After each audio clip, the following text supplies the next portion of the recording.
In Port, on the hard world of Surtain Minor, one failing industrial knight is about to expose a crime big enough to bury an entire labor shelf. Jonah Vale is only a freight handler. Rin comes from the tier above him. But before this cycle ends, both of them will have to cross fire, steel, and betrayal to stop a city from being erased. Port stood on the western industrial shelf of Surtain Minor, a hard world of smoke, salt wind, and heat.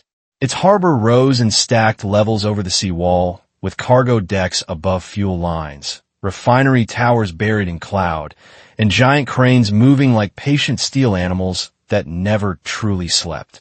Most work cycles sounded the same. Chains dragged, engines coughed, and load horns barked across the decks.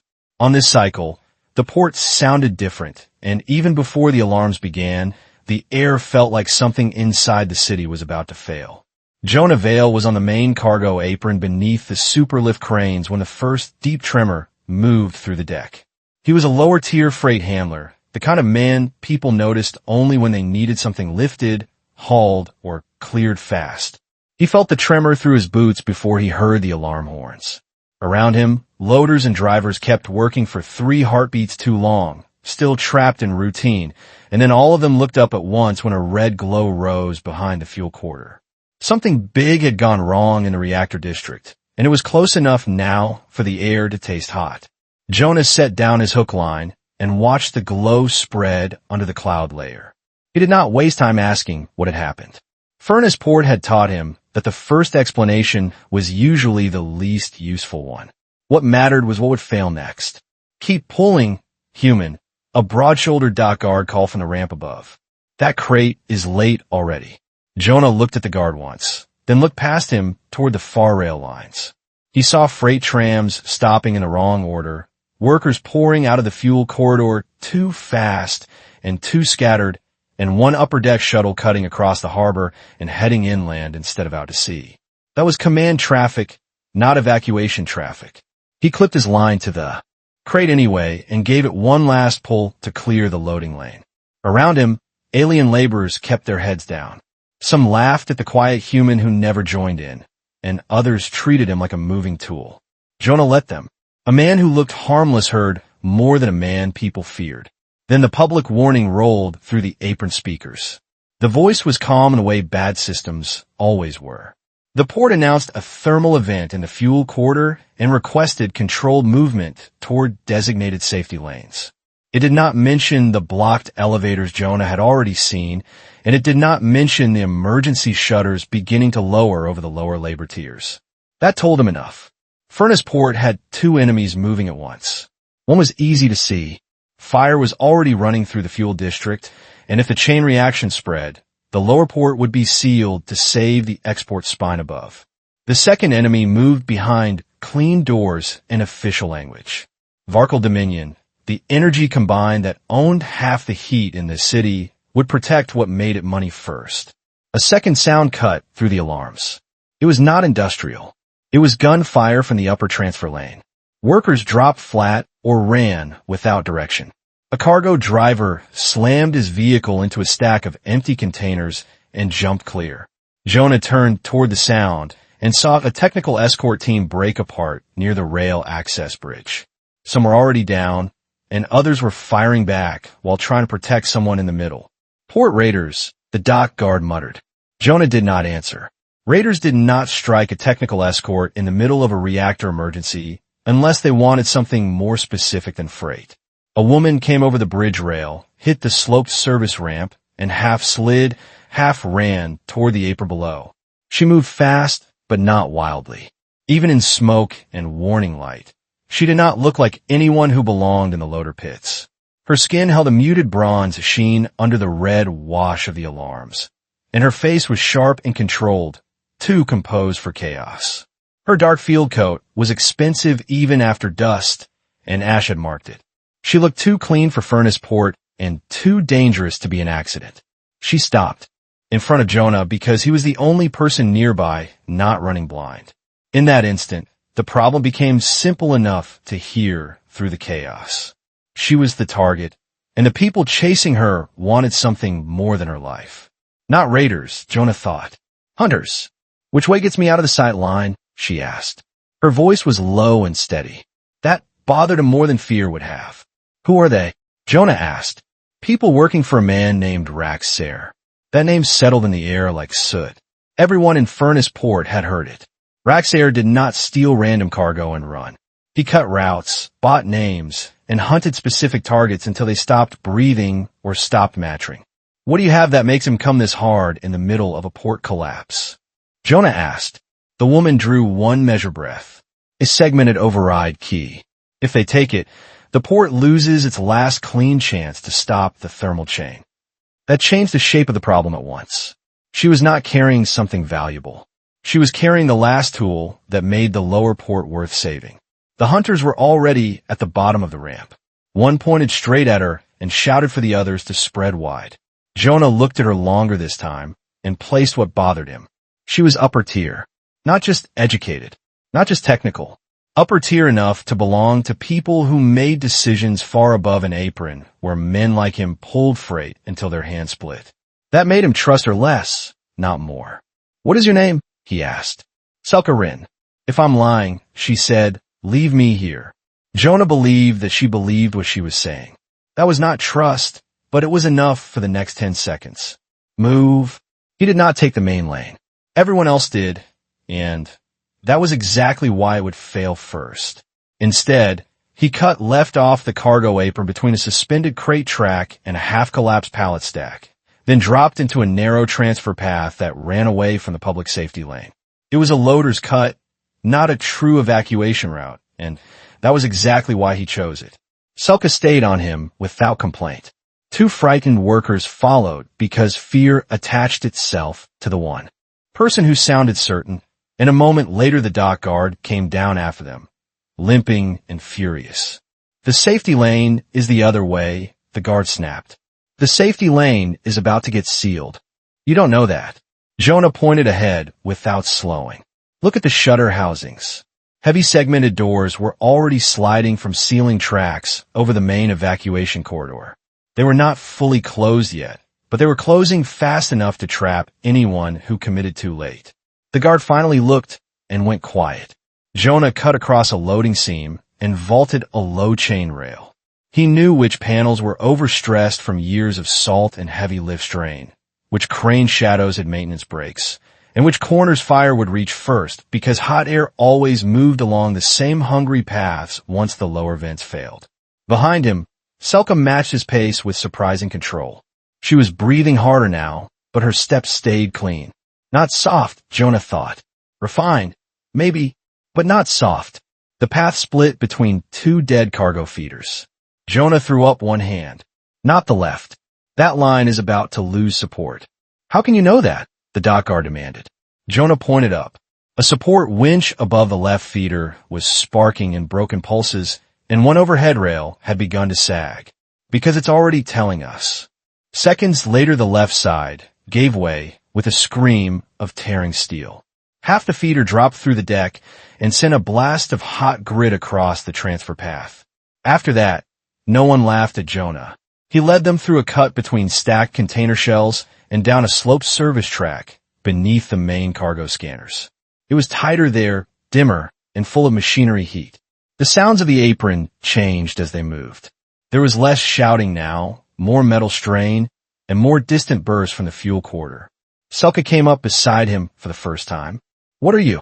He almost smiled, but not quite. Working.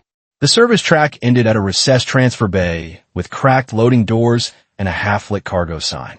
Jonah waved everyone inside. It smelled like hot dust and machine grease. It was not safe, but it was less exposed than the apron, and that was enough for one short pause. Selka stepped into the dim light and finally looked less like a controlled executive and more like someone carrying too much alone.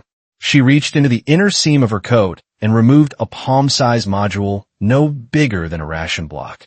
This is the override key, she said. There's a backup relay at the emergency berth by the seawall. If I reach that station, I can stop the worst part of the chain reaction before the lower thermal locks close for good. And if you don't, Jonah asked, the lower labor tiers get sealed to protect the export spine. The people down here become a loss, they can explain. One worker made a broken sound in the back of his throat. The dock guard looked sick. Jonah asked the next question because it mattered more than fear. Why is Varkal Dominion hunting you through Raxair? Selka held his gaze. Because the overload was not an accident. And because someone inside Varkal decided too many people would survive if I reached that berth. That landed harder than the alarms had. Jonah looked at the key, then at the floor under his boots, then toward the west where the sea wall waited beyond failing steel and fire. He still did not trust her. She belonged to the kind of people who signed away lower decks and called it balance. But if Sarah caught her, the whole labor shelf would die quietly behind locked heat doors. He made his decision the way he made most of them, fast, and only after checking where the floor would break. We go to the berth. The dock guard blinked. You believe her? It doesn't matter, Jonas said. I believe the people chasing her. Raxair had just put a price on both of them. Jonah looked at the sealed transfer door ahead, then at the narrow routes beyond it in his mind. The main lanes were gone, the clean paths were gone, and what remained were worker cuts, maintenance seams, and forgotten roads in a dying port. Their goal was simple now. Get Selka to the emergency berth at the seawall before Sayre's hunters closed in and before the lower port was sealed for good. That was why Jonah took them away from the ruined apron and into the fuel rail corridor. It was not safer. It was simply the fastest, ugly road west that hunters might not control yet. The way they're cut through a service slit behind the transfer bay and opened onto a long industrial trench that ran across the port like a wound. Freight rails crossed it in pairs, and tanker cars sat half-coupled on the lines, some upright, some listing, all of them sweating heat into the air. Red warning strips flashed along the walls. Every few breaths, a deep tremor rolled through the corridor from the reactor district farther east. No one liked the look of it. You want to go through that? The dock guard asked. I want to go around the people waiting on the open lanes, Jonas said. This is the only path they won't trust long enough to block clean. That ended the argument. It also told Selka something important. Jonah did not waste time convincing people. He gave them the danger, the reason, and the next step. In a place like Furnaceport, that was leadership. He looked over the group. Besides him and Selka, there were 6. The dock guard, 3 laborers from the apron, 1 cargo driver with a twisted ankle, 1 older maintenance worker carrying a hard case of medical gels and coolant wraps that he refused to leave behind. Guard, up front with me. Watch the side ledges. The 2 strongest take the driver when I say. Medical case stays center. No one breaks line. No one runs unless I say run. His gaze settled on Selka last. You stay near center. If I move you left, you move left. If I pull you down, you go down. No questions while we're in the open. Her chin lifted. I can keep up. I'm not worried about your pace. They moved. Behind them, somewhere beyond the last bend, a voice boomed through a portable amplifier. Jonah Vale. Stand down and step clear of the target. Sayre's people were closer than Jonah had hoped. Jonah heard the warning first. Then he saw the central line ahead shiver once under the grating. Stop! A second later, the central line ruptured with a hard metallic crack. Steam and superheated vapor blasted upward from a broken seam under the track bed, and 1 tanker coupling failed with it and threw burning fluid across the trench. Selka stared at the space where she would have been standing. Left line. Now. They ran. Heat rolled over them. 1 worker lost his footing on the grated edge, and Jonah shoved him upright without slowing.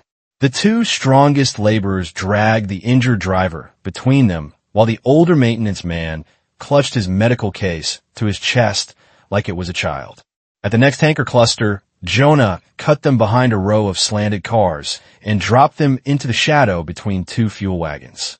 The steel there was hot enough to sting through clothing, but it broke sight lines from both ends of the corridor. Selka looked at him. You knew that line was about to fail. I knew it was lying. Tracks lie. In this port, every clean surface lies. Jonah ducked the group lower behind a leaning tanker car and let the idea settle into shape. Sayre was good, but not this good in a failing industrial zone without guidance. His people knew not only that Jonah had taken the fuel lines, but which line he preferred and how fast his group could move with injured civilians. They have port access, Selka said quietly. More than access. They have active route locks. The dock guard looked between them. You mean command is feeding them? I mean somebody above the labor tiers wants these hunters arriving before any honest rescue crew can, Jonah said. Selka exhaled once. There is no point hiding the rest now. Varkal Dominion has been running multiple reactors above safe thermal load for months. Maintenance teams kept patching the strain, and lower-tier crews kept absorbing the risk. If today's overload spreads far enough, archives go dark, monitoring logs vanish, and witnesses vanish, then the company can call everything a tragic systems failure. The maintenance workers stared at her. They'd burn this whole shelf to erase a ledger. To erase liability, Selka said. The words settled over the group like falling ash. Jonah rose immediately. This is a cleanup operation dressed as chaos. He pointed ahead. Guard with me. At the switch pit, 2 tanker cars on the outer line were already listing their locks half engaged. On a normal shift, that was a hazard, but in the next 10 seconds, it could become a weapon. It only needs to take the bridge team. Jonah yanked the release. For one ugly second, nothing happened. Then the locking tooth jumped. The first tanker lurched, the second followed, and the whole angled line shuddered and began to roll toward the side bridge where the forward hunter team had just appeared through the haze. Metal screamed. The bridge supports took the hit badly, folded inward, and dropped the hunters into sparks, debris, and escaping vapor. Jonah did not wait to admire it. Move! He took them off the rail corridor at the next maintenance marker and forced open a narrow blast hatch set low into the wall beneath a refinery transfer platform. That was the turn that mattered. They were leaving the open trench and going underground before Sayre's people could reset the line. A wave of hotter, denser air hit them as soon as the hatch moved. You want us down there? The guard asked. The hunters know the rail lines now, Jonas said. They won't know the old heat shield tunnels. One by one, the group climbed down into the dark. The sound changed at once. There were no long echoes and no open sight lines. Only the tight pulse of heat moving through industrial veins and the groan of old metal expanding under too much strain. The injured cargo driver nearly stumbled after only a few minutes. Another worker began to breathe too fast. Sweat ran into eyes, down necks, and under collars. Selka knelt beside the weakening worker and checked his skin, his pulse, and the heat bloom along the tunnel wall. He's overheating and panicking.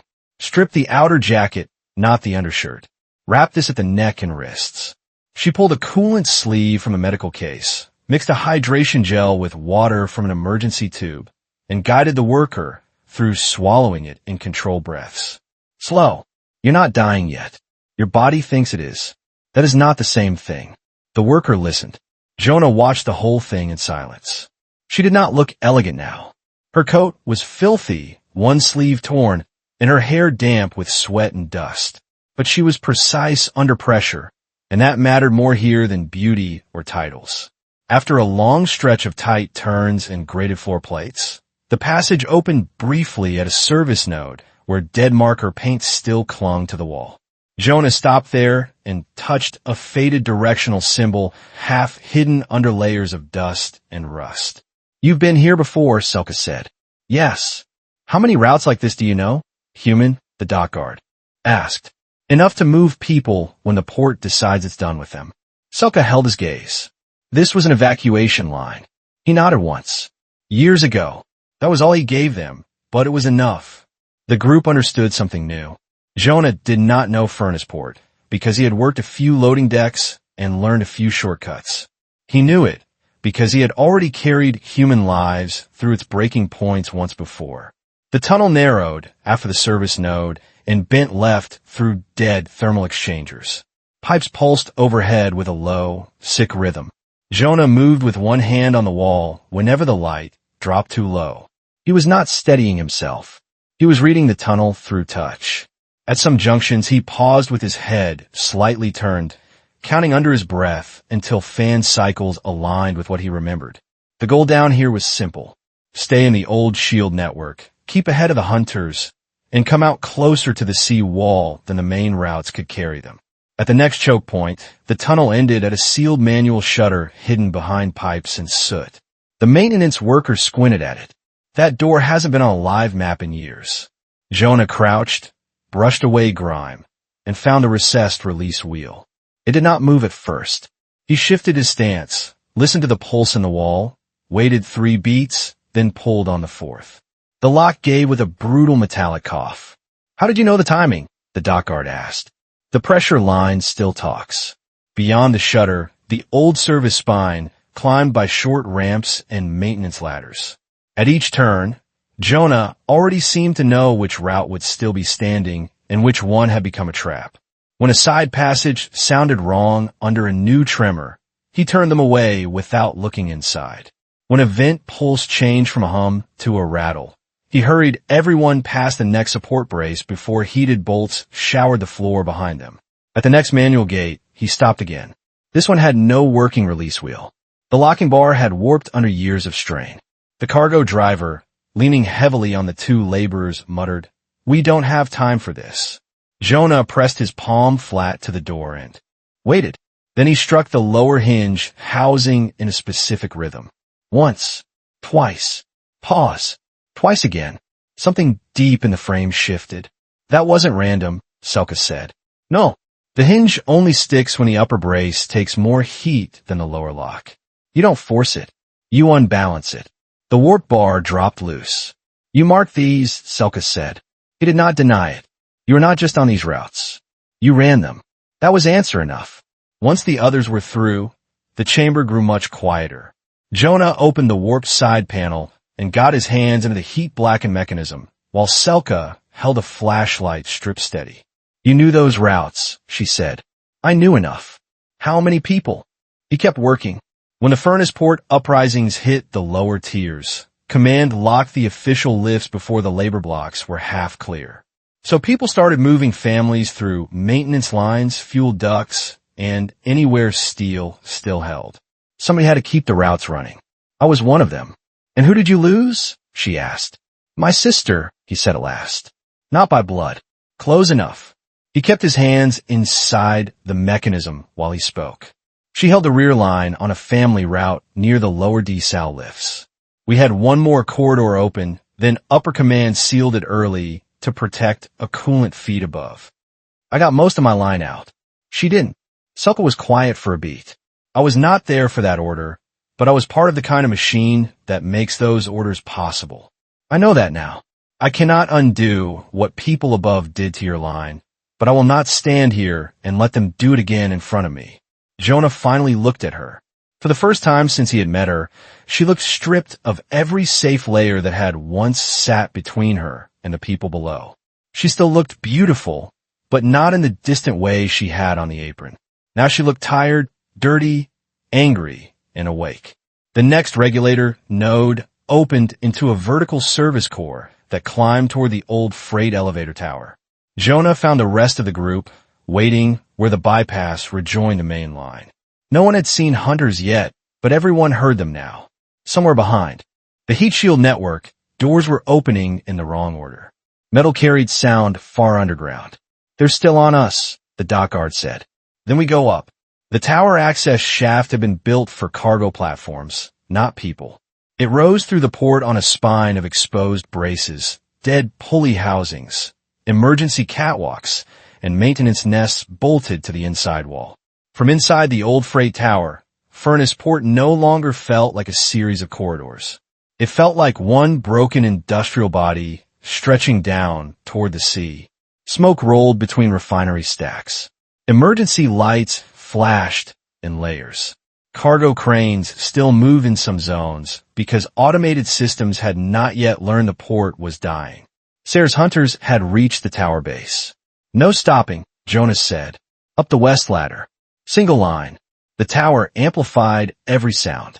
Boots on grating, loose cables knocking against braces, and a deep mechanical moan of a city under too much strain. Above them, one of the old freight bridges swayed where it linked the tower to an outer maintenance arm. The injured cargo driver locked in place when he looked down through the grating. "I can't." "You can," Jonas said. "You just did not get to do it slowly." Then Jonas saw the real trap. A hunter team was already on the upper bridge. "Leave the engineer," Ser called across the gap, "and I let the rest keep their fall." The tower split their choices in an instant. Jonah, the dock guard, and most of the civilians were still on the left side of the central climb, pinned against the tower braces above the west ladder. Selka was higher and farther right, closest to the sea-facing freight bridge that led toward the outer maintenance arm, and the two nearest civilians were beside her on that side.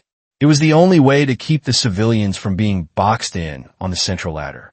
Jonah shoved the dock guard and the workers with him toward the broken left maintenance brace, where there was at least a narrow platform to stand on.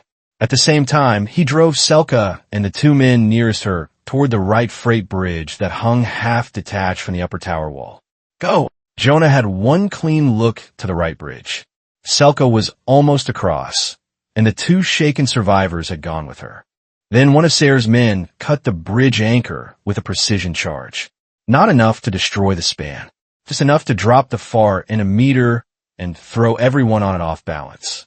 The bridge bucked. One survivor screamed and slid to his knees. Jonah took one step toward her. Then the worker at his left lost his grip and started to go over the platform edge. Jonah caught him by the arm. That was the choice. Instant, brutal, and final. If he ran after Selka now, the people at his side died. If he stayed, Selka and the two men on the right side bridge went out of his reach. He stayed. He hauled the falling worker back to the platform, slammed him against the grating hard enough to keep him there, and turned to put himself between the civilians on the left side and the advancing hunters. Across the open tower, Selka and the two men were now stranded on the damaged right bridge, with only the sea-facing side right ahead of them. On the hanging bridge, Selka looked back once. Their eyes met across the open tower. Jonah gave her only one command, and it was the hardest one he had given anyone that night. "Move." Selka hit the fallen end of the bridge hard, one knee striking rusted grating. The two men with her were shaking and half blind with fear, but both were alive. The bridge had not fully broken. It now hung at a bad angle, attached by one live anchor and a tangle of load cables. Ahead, the FAR landing had twisted away from the original door by almost a meter. "We're trapped," one man said. "No, we're delayed." She crawled to the remaining anchor housing and ripped open the side seam until one nail bent back. Inside, the load stabilizer was still cycling, trying and failing to correct the bridge angle. Good. That meant the system had not died. It had only lost clean geometry. "We need the bridge higher by half a meter," she said. "Not level, just higher." She sent the younger man crawling along the inner cable line to clip a manual brace hook she found under the panel.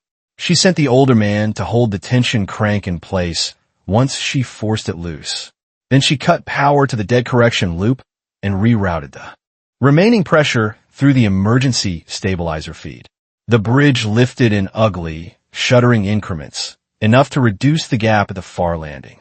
Selka went first, jumped the broken landing, nearly slipped, then caught the rail and pulled herself through. She guided the other two across one at a time. Behind her, somewhere across the tower, Jonah's side of the fight still echoed through steel. She forced that sound into a locked part of her mind and got to the control panel by the FAR door. The screen was dead, but the manual release still worked. One of the men looked at her. "Where do we go now?" She took out the override key and finally told him the truth she had been holding back. This key does more than stop the thermal chain. At the birth relay, it can open a sealed data vault. If Varkal Dominion has already decided to erase the lower port, that vault will prove it. The younger man stared at her. "You mean this whole city is being cut loose on purpose?" "Yes, and now we need to survive long enough to make that matter." Then she turned toward the dark service tunnel. Her job now was clear. Reach the berth on the right side service lines, keep the key moving, and keep the two civilians alive beside her. Jonah had lost Selka at the tower, but he had not lost the objective. She was still alive somewhere below the old freight arms, and the emergency berth at the seawall was still the only place left that mattered. Left brace now. Drop to the service ladder. Do not look down. Do not stop. The alien laborer who had mocked him back on the apron stared at the narrow ladder bolted to the tower's outer frame. That thing is barely standing. Then respect it and move. The labor moved. That was the difference now. No one argued. No one laughed. Fear had burned that out of them somewhere between the fuel rail and the old tower. They looked at Jonah and saw the only shape in the night that still seemed to know where solid ground might be hiding. The route down was worse than the climb up. Heat came from below now, rising through broken lower levels in thick waves that smelled of fuel, salt, and scorched insulation. They reached a lower service brace and spilled onto a maintenance shelf bolted against the sea-facing side of the tower. Beyond the skeletal framework, Jonah could see the black line of the harbor wall and the dim heave of dark water. That was where they needed to go. The dock guard bent over, breathing hard. What now? The alien loader looked at Jonah. Say it, human. What do we keep? Jonah almost answered by old habit. Everything useful. Everything that might matter later. That was what dock crews did. They held lines and saved cargo because somebody above might care. Not this cycle. Only what reaches the berth with us. People first. Power cells second. Medical case. Any connector kit still sealed. Everything else dies where it sits. Jonah took them off the tower by a lower cargo brace that ended in a side duct behind the seawall drainage pumps. It was a filthy route, half maintenance tunnel and half runoff trench, but Sayre's teams would be slower there. Hunters liked clean lines and clear fields. This path had neither. At the next junction, Jonah raised one hand and stopped. A dead console was bolted to the wall with a cracked screen and a split cable nest hanging out beneath it. Someone had forced a door nearby recently. Fresh tool marks cut through the soot. The dock guard saw it too. You think she came this way? Jonah crouched by the marks. 3 quick taps scratched into the paint. Pause. 2 more. Selka had understood the hinge rhythm. More important, she had remembered it. She's ahead, Jonas said. Selka had reached the lower discharge lines by following the service tunnel away from the broken bridge and forcing open a secondary thermal lock at a drainage manifold. The route she chose was cramped and hot, where it should have been cool. That told her the port's lower thermal management had already begun to fail in sections Varkal Dominion considered disposable. She no longer needed corporate confirmation to know what that meant. The lower shelf had been priced and counted, and someone above had decided how many losses would be acceptable. The discharge tunnel narrowed under a row of condensers and opened near a cluster of sea-facing exhaust stacks. Beyond the grillwork, spray rose in ghostly bursts where hot runoff met harbor wind. Then Jonas stepped out of the steam haze. For one beat, the whole port seemed to fall quiet around them. Not actually quiet. Pumps still hammered. Heat still hissed through ruptured lines. Somewhere behind them, metals still failed in slow groans, but all of it felt farther away than the simple fact that each of them was still there. Jonah had the dock guard, the alien loader, the injured driver, and a maintenance worker with him. Selka still had the same 2 men from the right side bridge at her back. He looked at the 2 civilians behind her, then back at her. Can you keep going? She looked at the exhausted people behind him, then at the blood drying along his jaw. Can you? Jonah took the broken service bar from her hand and threw it aside. Not because she needed saving, because they were done proving that point. We're at the seawall exhaust lines, he said. The emergency berth is ahead. We reach it through the underworks, then the outer service lane. From here we stop acting like 2 broken groups and move like one line. Selka held up the override key. The berth relay is still alive. Barely. I picked up 1 status pulse through the discharge manifold. That was enough. They had location, target, and reason. They also understood each other better now.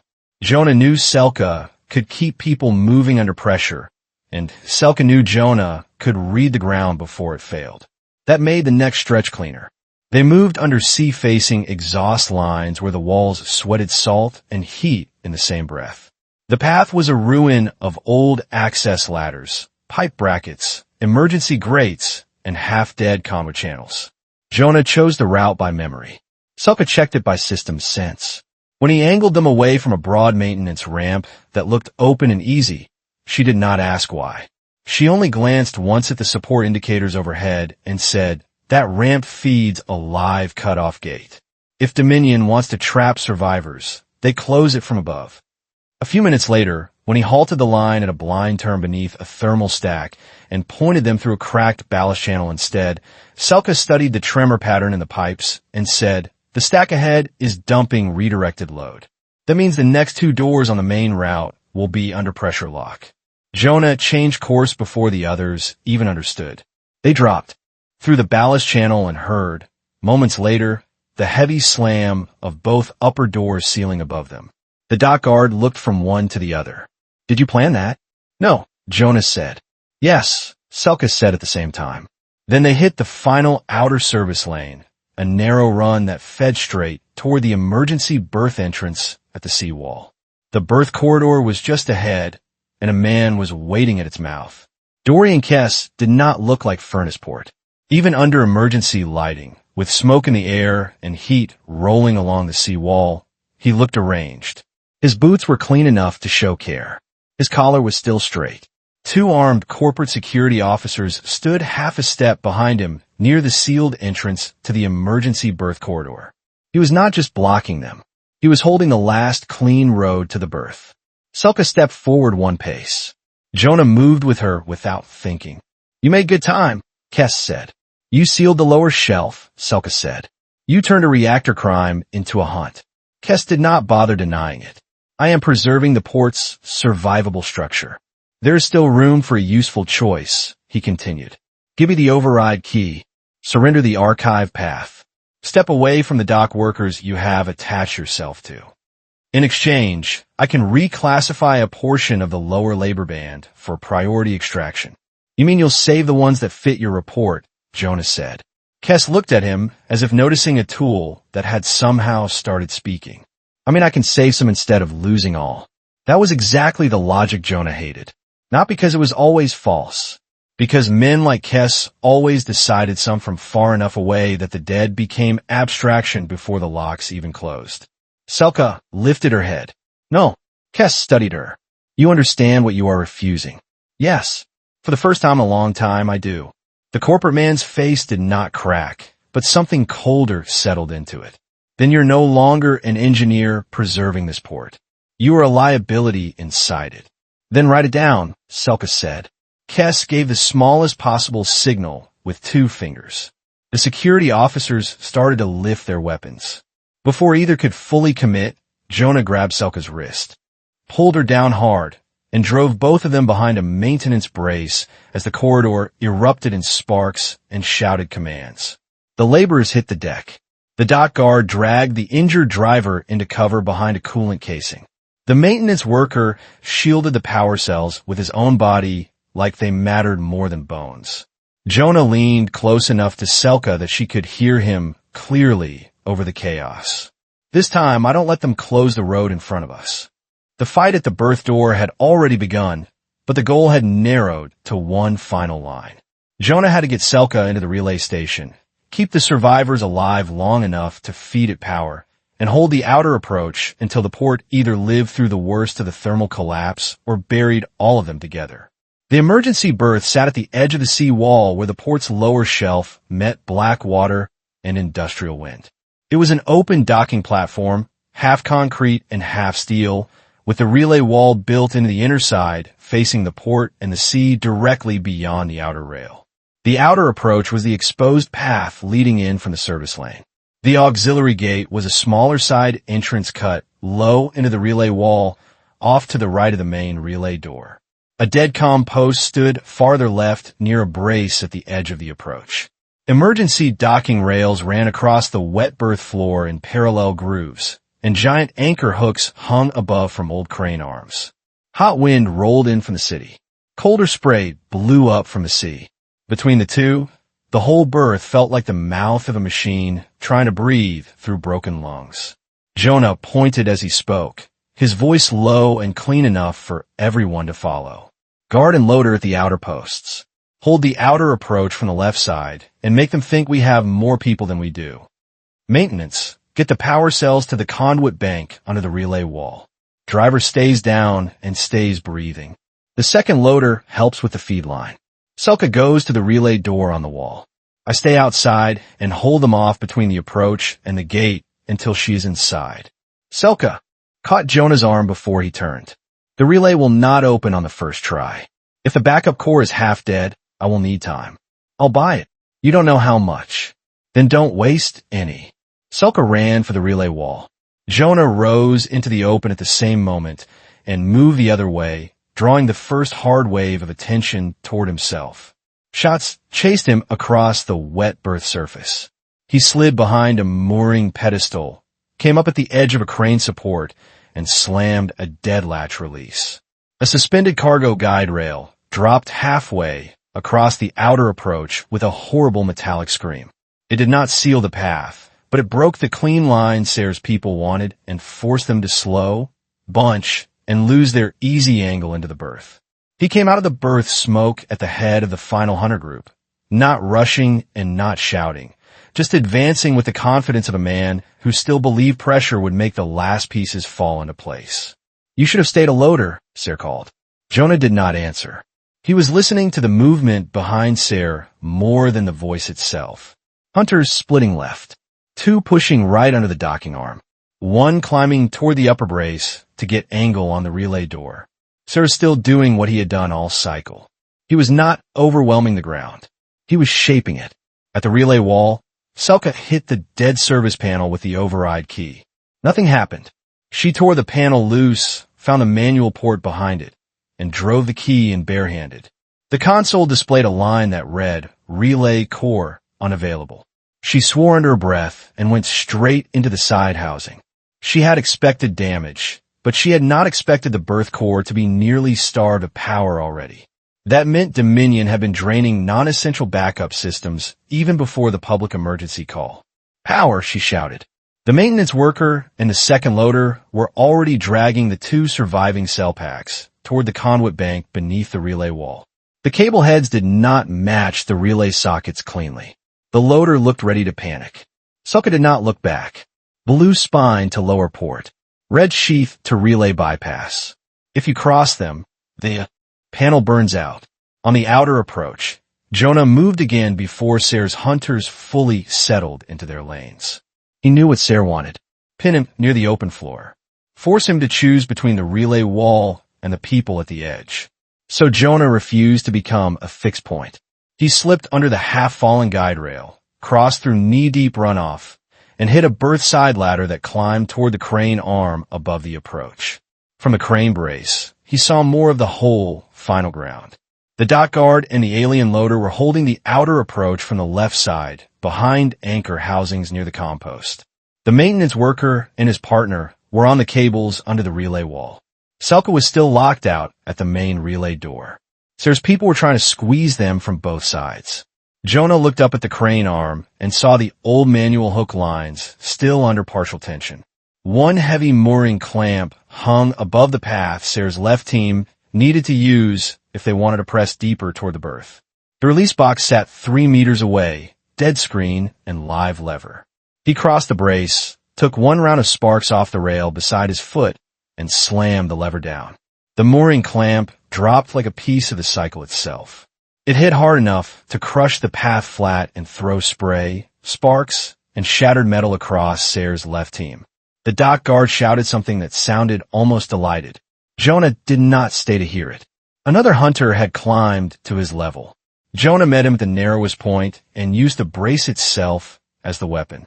One shove to the chest, one boot hooked behind the rail line, and the hunter went sideways into a hanging cable nest that dumped him back onto the berth deck below. At the relay wall, the half-jammed auxiliary gate hammered twice under pressure from the outside. Sayre's right side team had stopped pressing the outer line. They were no longer aiming at Jonah. They were moving low along the relay wall towards Selka's side entrance. Selka! She turned just in time to see two hunters breaking low along the berth wall toward the auxiliary gate. If they reached it first, they would trap her between the dead panel and the sealed steel width. Nowhere to go. Jonah dropped from the crane brace, too fast to land cleanly. Pain shot through his bad shoulder as he hit the wet deck and rolled. Sayre had set the angle perfectly. Jonah was now too far from the relay door, too exposed across cleanly, and too committed to stop. Selka saw all of that in one glance. Then she looked above him. The berth's outer docking frame ran with a secondary heat line feeding the emergency anchor winches.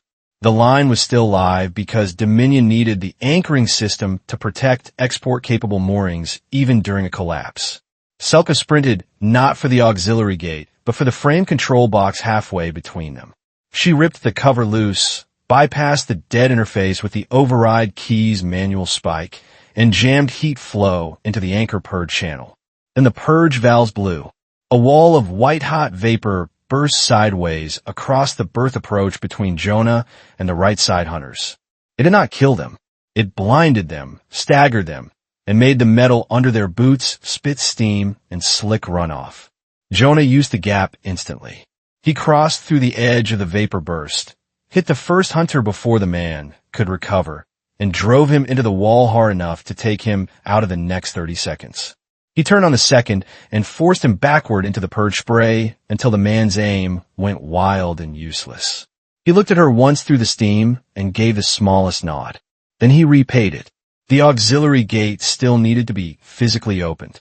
Jonah reached it 2 steps ahead of Sayre's next line, hooked both hands into the recessed handles, and put his whole weight into the warp service panel. It moved half an inch. Not enough. The alien loader from the apron appeared out of nowhere at his left shoulder, dropped his toolbar, and shoved with him. The gate came loose with a scream. Go! Selka slipped through the opening at once, disappearing into the narrow relay service corridor inside the wall. Once she was inside, the battle outside changed shape. Jonah no longer had to hold a door. He had to hold time. He slammed the auxiliary gate halfway down behind her and jammed it with the drop toolbar. Not sealed, just slowed. Then he turned back to the berth and saw the truth of the final ground clearly. Sayre still had enough people to break them if the fight stayed simple. Kes still had the best cover and the nearest line to the dead comm post on the left side of the berth. The dock guard was down to 1 charge pack.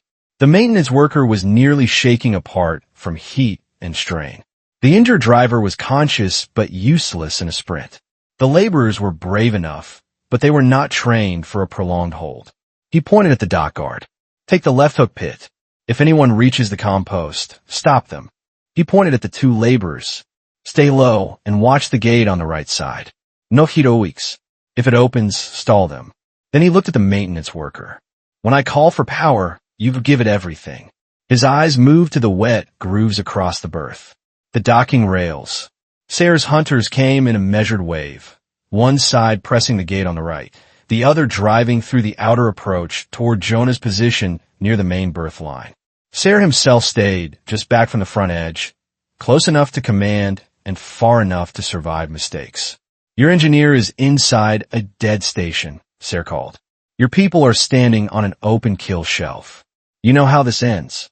Jonah stepped onto the main docking rail and looked back at the maintenance worker. Now! The worker slammed both power feeds into the berth junction.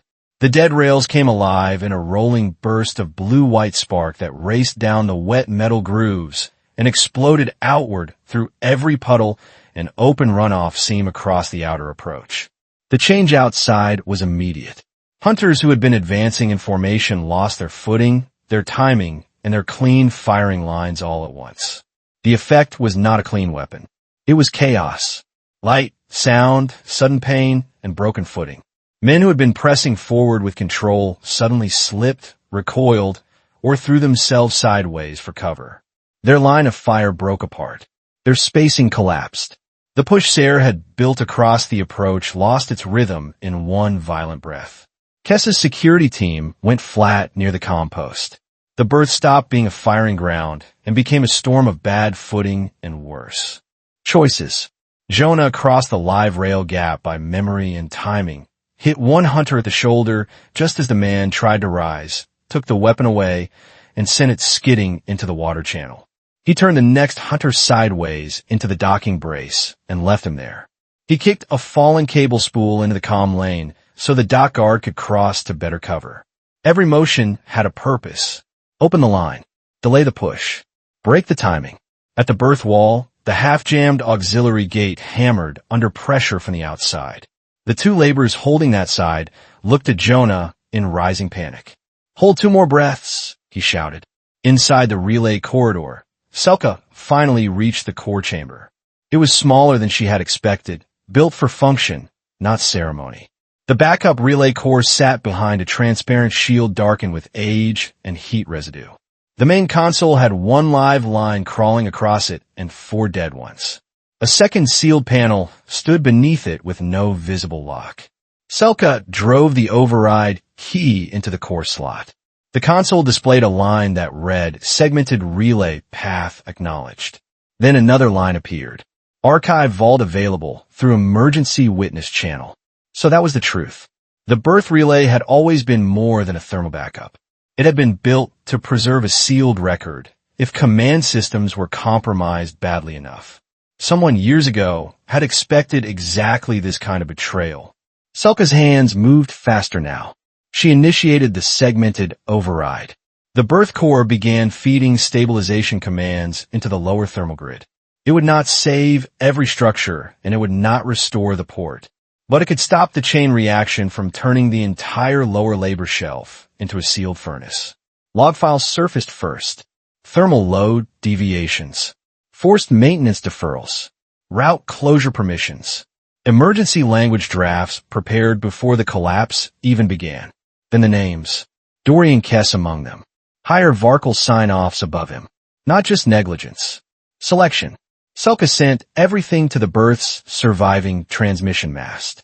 Outside, Kess saw the mast wake. He broke from cover and ran for the side comm post with one of his security officers at his shoulder. Jonah saw it too late to stop cleanly from where he stood, but not too late to act. He grabbed a dropped sidearm from the berth deck, sighted not on Kess, but on the cable housing above the comm post, and fired the last charge shot the weapon had left. The line housing burst. The comm post sparked, failed, and died just as Kess reached it. "No," he said. Then the whole ground shifted in one breath. The console displayed a line that read, "Emergency archive transmission complete." The change in the fight was immediate. Kess had lost the last chance to hide the record. Sarah had lost the reason he had been paid to keep Selka from the relay. At the same time, the thermal grid screen changed from cascading red to a slower, broken amber. Not saved, not stable, but no longer running toward total lower shelf loss. The worst part had stopped. From that moment, the battle was no longer about burying proof before it spread. The proof was already out. Kess could not cover the crime, and Sarah could no longer profit by finishing the chase the way he had planned. Sarah felt at first, not as morality, but as lost value. Selka was no longer a disappearing witness. She had already done the one thing he had been paid to prevent. The archive was out, the thermal chain had slowed, and the price of continuing the hunt had changed.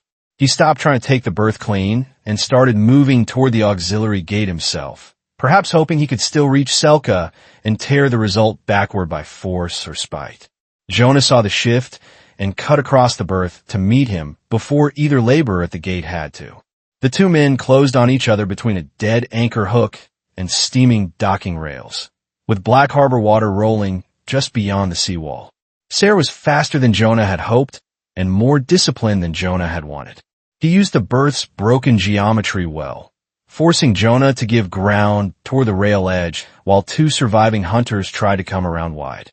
So Jonah changed the fight. He gave Sarah exactly 1 step he seemed to want.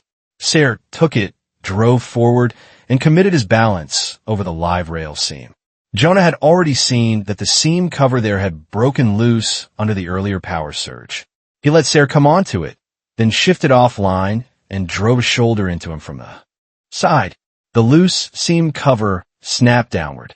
Sarah caught himself on the berth rail instead of dropping into the runoff trench, but that split second was enough. Jonah kicked his weapon hand against the metal edge. The weapon spun away into black water. Sarah still did not go down.